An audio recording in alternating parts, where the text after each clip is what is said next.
Air-Air Cantik, judul buku, Cahaya Cinta Pesantren, penulis I. Ramadhan, penerbit PT 3 Serangkai Pustaka Mandiri, tahun terbit 2014, kota terbit Solo, tebal buku 292 halaman, nomor edisi terbit ISBN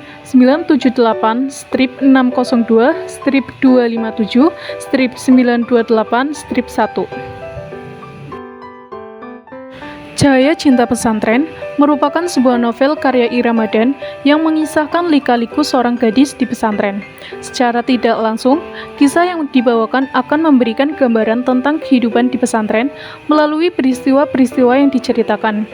Novel ini juga sempat diangkat di layar kaca oleh Raymond Handaya yang berjudul sama dengan novelnya, Cahaya Cinta Pesantren, pada tahun 2016. Novel ini bercerita tentang seorang perempuan bernama Marsila Silalahi yang berasal dari Medan, seorang perempuan cerdas yang dipaksa ibunya untuk masuk ke pondok pesantren Al-Amanah yang harus ia turuti karena orang tuanya tidak sanggup untuk menyekolahkan Sila ke SMA swasta. Sila seperti kebanyakan santri pada umumnya yang tidak suka di pesantren. Hal tersebut pun mengantarkan kepada teman-teman barunya di pesantren tersebut. Mereka adalah Aisyah, Icut, dan Manda. Mereka berempat harus bisa beradaptasi di dunia pesantren yang penuh dengan aturan dan kedisiplinan yang tinggi. Namun, di sisi lain, tepatnya di pesantren Al-Amanah, ada sesosok santriwan yang menyukainya. Namanya adalah Abu Bakar yang sangat sering mengirimkan Sila surat yang tidak pernah ia baca karena Sila hanya ingin bersahabat dengannya. Hatinya hanya terpaut pada satu ustadz di pondoknya, yaitu adalah Ustadz Rifki. Tak lama beberapa waktu, kemudian membuat Sila dan para sahabatnya telah berhasil beradaptasi di pondok pesantren ini. Hal ini membuat Sila pun mendapatkan amanah dari pondoknya ke Jepang untuk bersiap belajar di luar negeri. Ini merupakan hal yang sangat luar biasa baginya. Namun, karena hal ini juga, dirinya sempat berkelahi dengan sahabatnya, Icut, karena dirinya menjabat sebagai ketua sebagian redaksi komunikasi dan informasi di organisasi pondok tersebut. Singkat cerita, saat beberapa tahun setelah lulus dari pondok pesantren Al-Amanah dan lulus dari Universitas Negeri di Jepang, Sila ternyata dilamar oleh ustadz yang ia sukai pada saat menjadi santri dulu, yaitu Ustadz Rifki. Mereka pun memutuskan untuk menikah. Namun, sebuah mimpi buruk pun terjadi kepada Sila.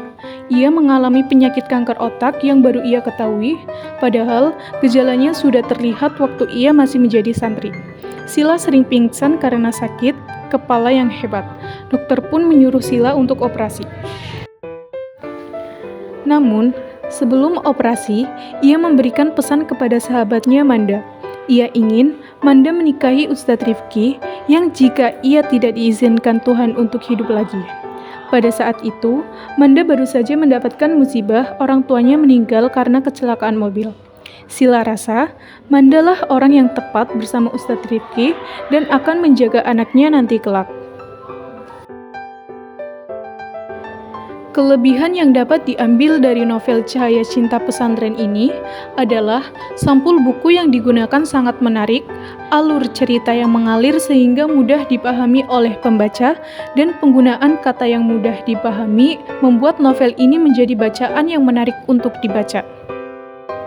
Kekurangan novel ini banyak sekali kesalahan pengetikan dan juga penggunaan diksi yang terbatas. Seringkali pengarang mengulang-ulang penggunaan diksi. Akhirnya, cerita juga mudah ditebak sehingga membuat bosan pembacanya.